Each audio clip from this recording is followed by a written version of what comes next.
Welcome back to another episode of the Corporate Cowboys podcast. I'm your host, Alex. Today's episode, I figured, we're doing a little bit of education through entertainment. That's the whole point of this podcast. And a little catharsis. Why not? Why not? It's trying to help you survive corporate. So, you've taken the blue pill and there's no detox. What the fuck do you do?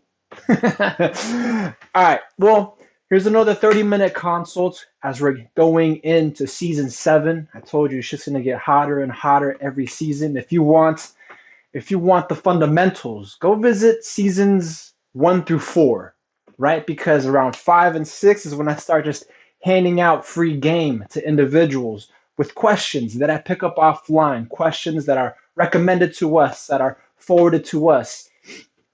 And that way we can provide a somewhat informed opinion. Obviously, there's going to be some missing context. If we had a one-to-one, some personal time, we could do better. We could always do better, be better. Hit us up.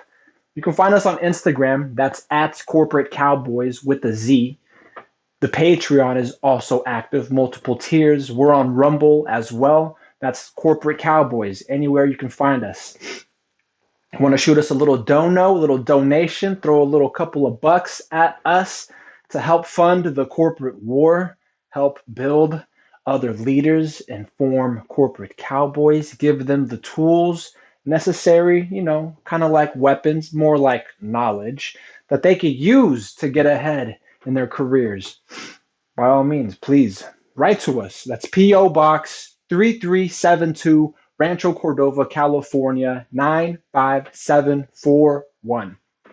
Without further ado, I wanted to hit you guys up. Oh, with a proof of life first.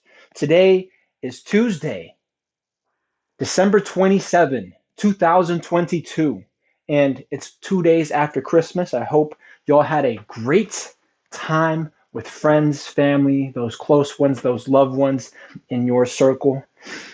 But there's a question that came across my screen as I was scrolling r/small business. And this question asks, they're seeing the business booming.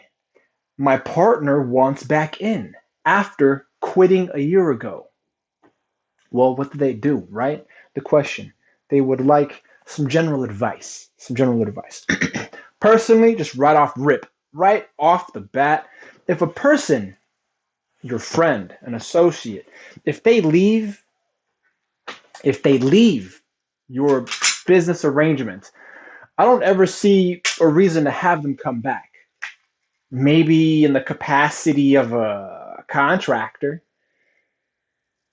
But, maybe you could take them back if you mutually agree they explore other options, other avenues for the betterment, for the improvement, for the sake of improving existing relationships, existing networks, right? But then they would have had to leave with a mission, with some type of objective. They've had to go off and branch out with a goal, right? Some kind of ultimate vision, some end game in mind to be able to come back, to be able to report back to you on successes or opportunities. I don't really choose to call them failures. I think the ultimate failure is when you hit rock bottom, the bottom of your fucking grave. So, a person that you were close with, what, a friend? A friend wants back into your life, back into your circle, back into your network after having left a year ago. What do you do? Well, they leave a little bit of context here in the body, and they say, "Hi, folks. My friend and I were partners. I am a logo designer, and he is a web designer. The business was going great. People loved my logos and kept coming back, and he was also really good.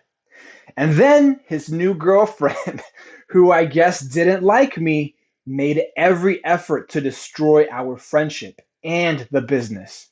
From why I was wearing the same color t-shirts to which clients we should take and which we shouldn't. We started losing clients due to late deliveries and his backing out at the last moment. Seeing a sinking ship, he bailed out and also stopped responding to my calls and texts. We had been friends for 8 years, and all that went down the drain within 3 months. After that, I had full control, and I made almost every effort to revive the business and raise its potential. I am still a one man business, but now I have more design clients than ever. And my clients love the branding and logos I did for them. I had 50% referrals in the past month. That's fucking good. A little side note.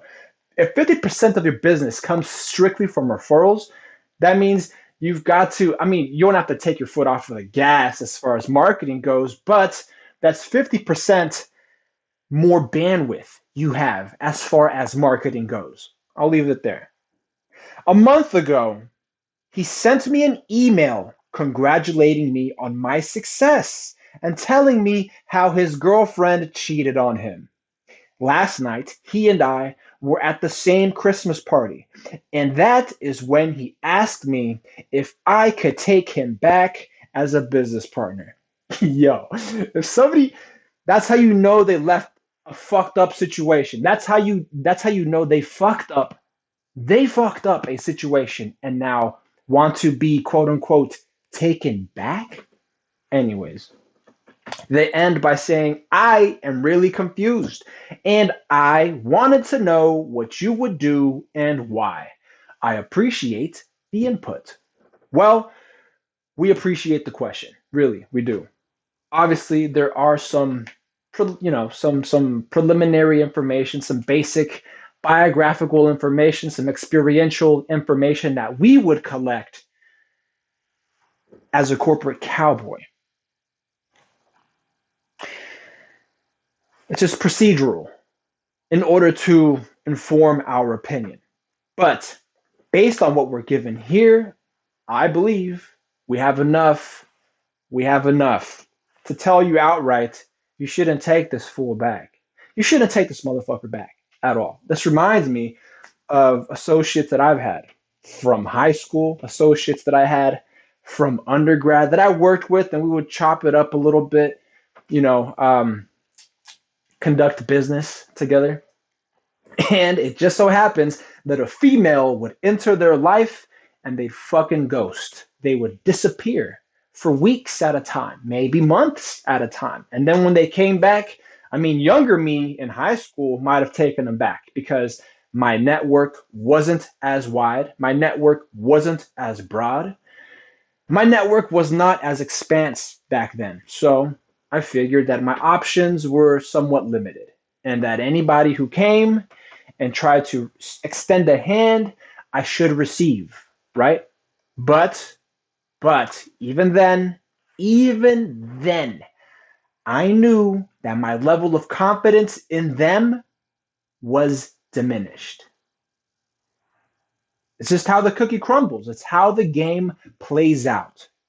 When you have a track record, when you recognize a pattern in somebody's behavior that affects your that affects your ability to confide in them, to trust them, to depend on them, to rely on them.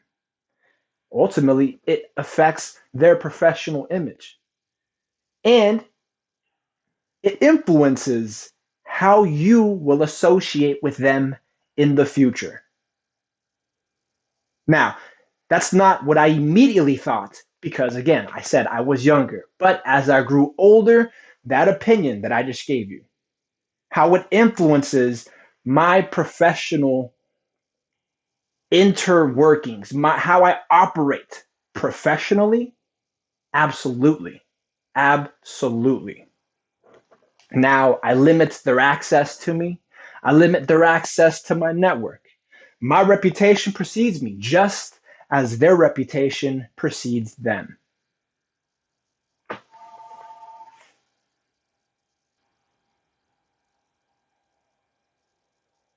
Okay, very nice, very nice. So then you've got to wonder why it is they want back into your business, why it is they want back into your life when whoever cut off one another. We're satisfied, we're happy to not be in contact with each other for what, a year? Man, I've got folks that I do go back also plenty of time. At one point in time, we might have been friends. We might have been best friends. I mean, folks might have known us. Folks might have known us as having quote unquote rolled together, been in the same circle, been in the same network. But I'm not going to say push comes to shove, but there is a misprioritization of interests between partners. It's possible. It happens. Maybe one partner prioritizes getting pussy over making money. Maybe one partner prioritizes their own self image instead of a professional image, instead of maintaining a sound professional front in order to keep business alive, in order to keep business sustainable and productive and perpetual.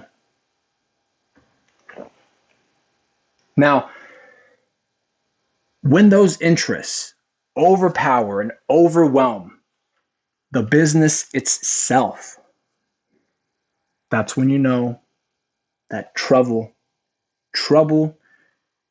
is abound.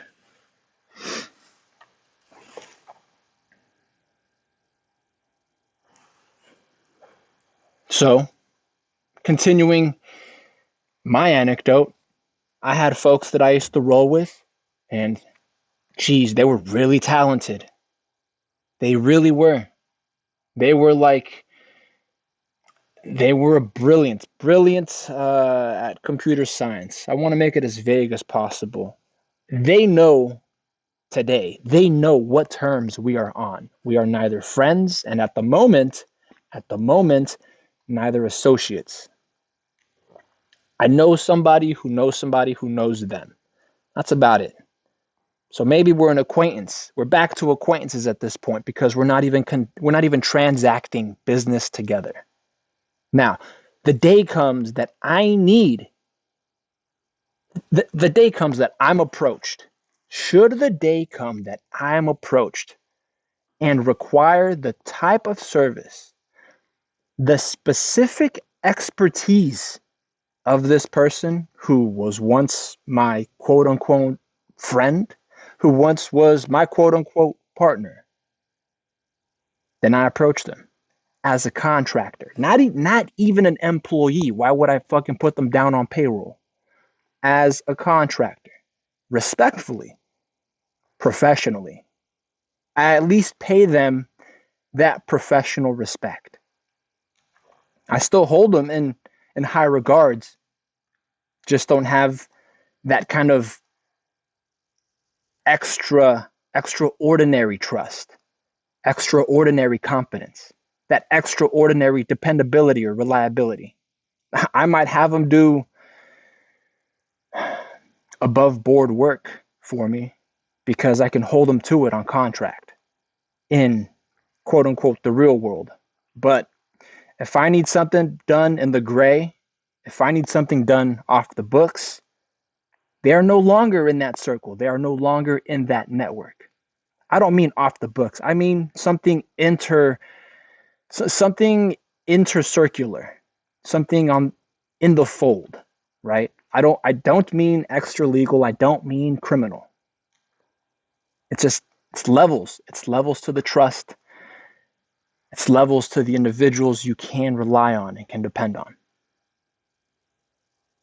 Now, this person comes back to you, hand in heart, as as has been done with me, hand in heart, asking if they could be reintroduced into your life, reintegrated into your life. I don't know how regularly or how consistently, At least for me, because I cut that shit off quick. I told them if I need them, I know them.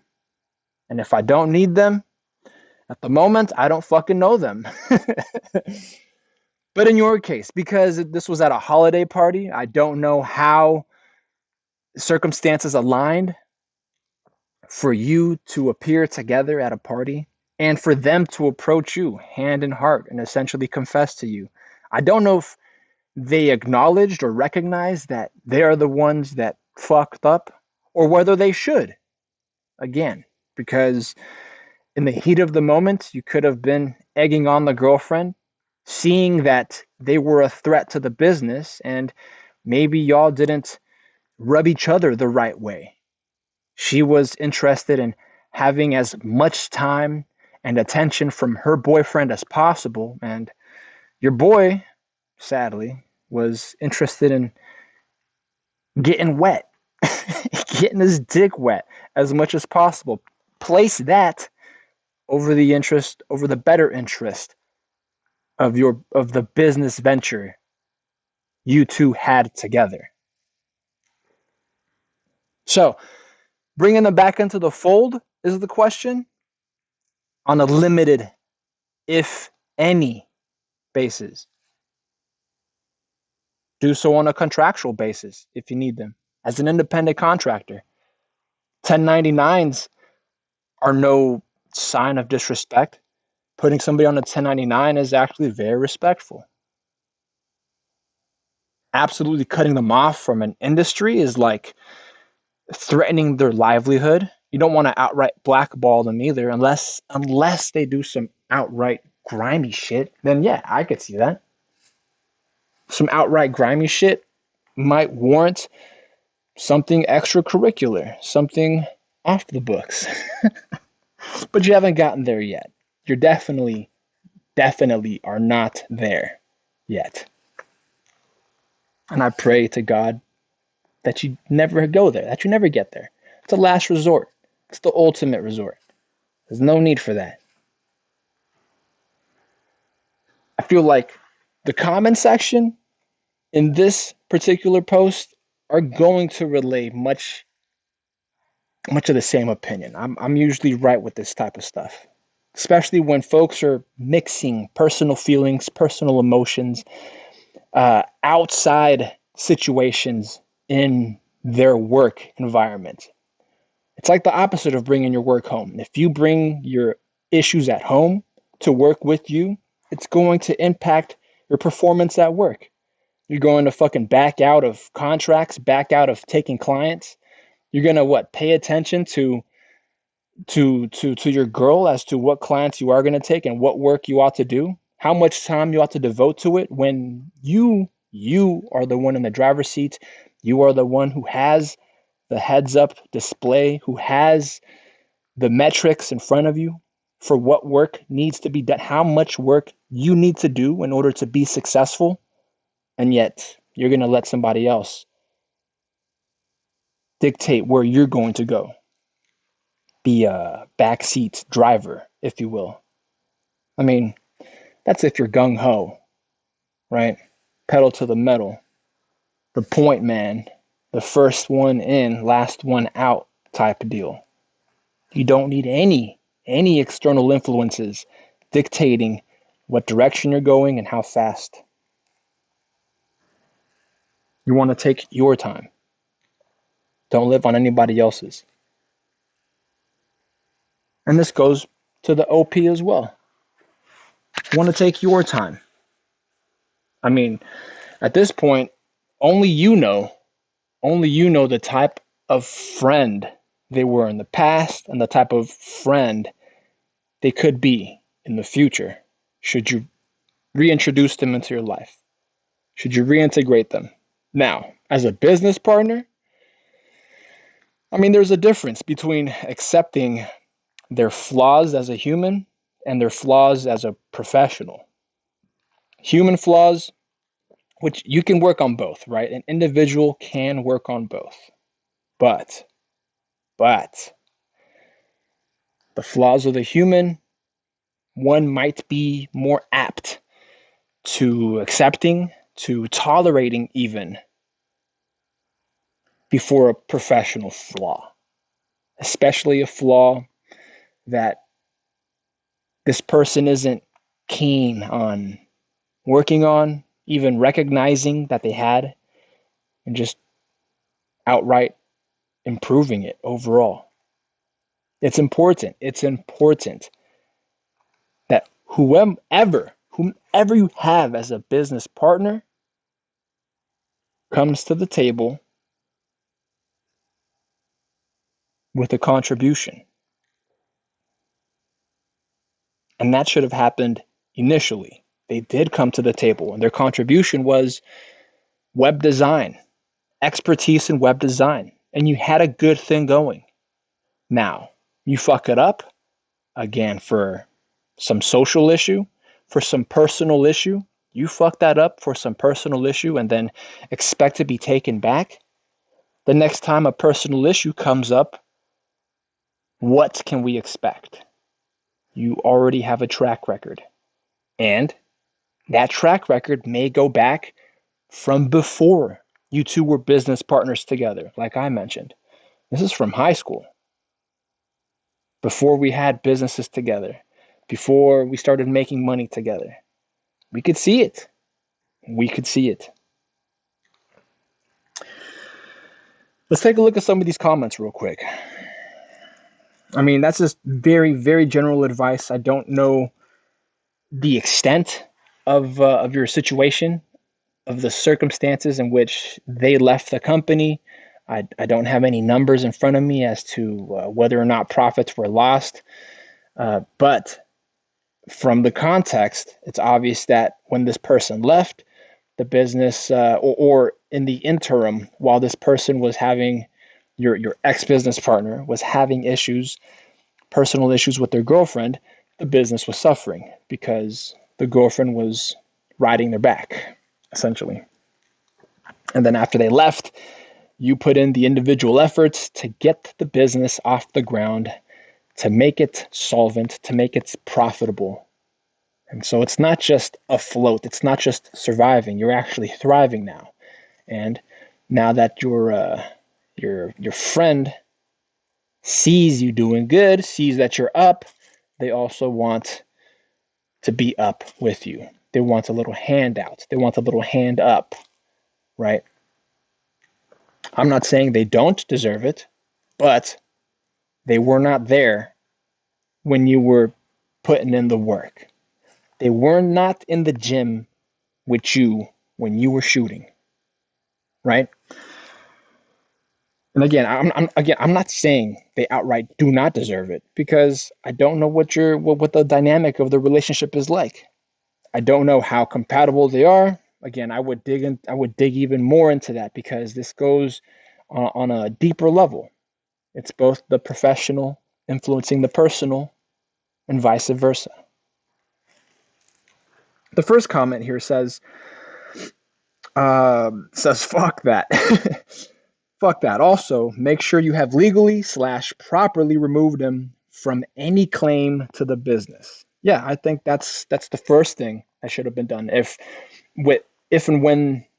Whenever a business partner leaves, if the option exists to outright remove them from any title, from any financial or executive interest, any ownership interest or financial interest in a business venture, do that. Eliminate them, because that way you mitigate any risk that they could go behind your back and fuck you over with providers, suppliers, customers, clients, other business to business or business to consumer interactions.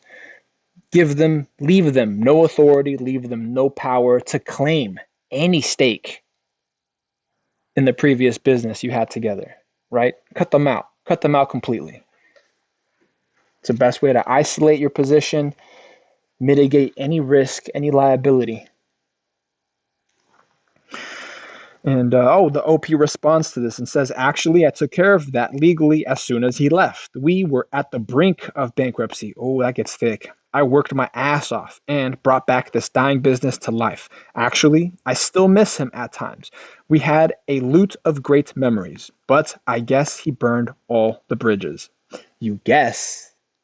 You guess he burned all the bridges? I mean, who did he burn these bridges with? You or your clients?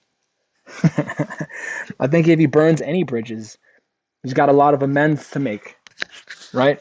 And they may not all be with you. But if he burns any bridge, I feel like that tells you, I think that tells you what kind of professional you're dealing with. Not a consummate professional, maybe not a professional at all. The second comment here says, take him back as a friend. Absolutely. We all mess up. Okay, I can agree with that. And they say, as a business partner, no chance. He can start his own business and you can send work his way if you want. Actually, that right there, that second comment is similarly to what I did. I chose not to take this person back as a friend, but I still know them as an acquaintance, right? And if I have work that I cannot perform in house and it's something specifically, it's something niche where it requires a level of expertise that I cannot get at an arm's reach, then I could reach out. I could contact them.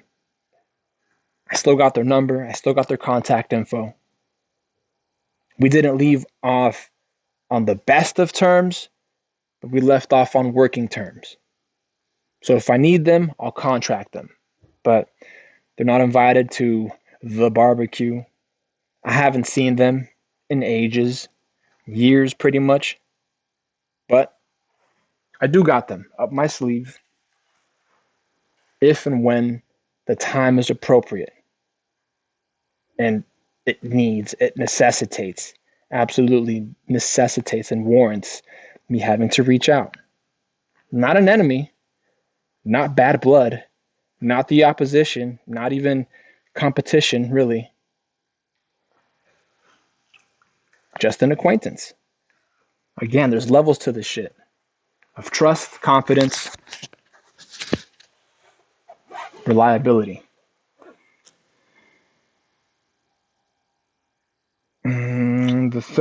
A third comment, real quick. It says, "Nope, not a chance. The why should be obvious. Yeah, the why. The why is because they fucking burned you. The why is because they left you out to dry. That's gotta be. I mean, that's gotta hurt. I wouldn't miss them much at all, really. They leave you out to dry. And in the meantime, you're struggling, keeping the business afloat on the brink of bankruptcy, and they expect what, to just be let back in as if nothing happened? I mean, what kind of interest can they expect? In their mind, they could be thinking, because you two started it, that they deserve an equal share, even when they were not there to help you run the business, to keep it afloat, to have it prosper. Folks have folks have the wildest expectations at times. Sometimes without any shame, sometimes without any awareness, tactical, strategic, or otherwise. This person may have came to you at a time that's supposed to inspire what? Christmas spirit, holiday blessings, may have came to you in with the intention that you do let them back into your life, but they may not recognize or acknowledge that they fucked up. They may not be apologetic. They may not be really aware of the state that they left the business when they chose to burn that bridge. And now they think they can cross back over by having you lay across it. Now they think they can walk back over by walking all over you. That's an issue. Don't let it happen. Do not let that happen. An arm's length is sometimes better than an embrace. An arm's length is sometimes better than an embrace. That's about half an hour right there. I'm going to cut it here. You guys have any questions? You want to reach out? Any comments? By all means, we're here to serve you. This operation is not for profit. Obviously, if you want something one-on-one, our rates are more than reasonable, but won't advertise them here. They're from case to case. Have yourselves a great week. Catch up to you later.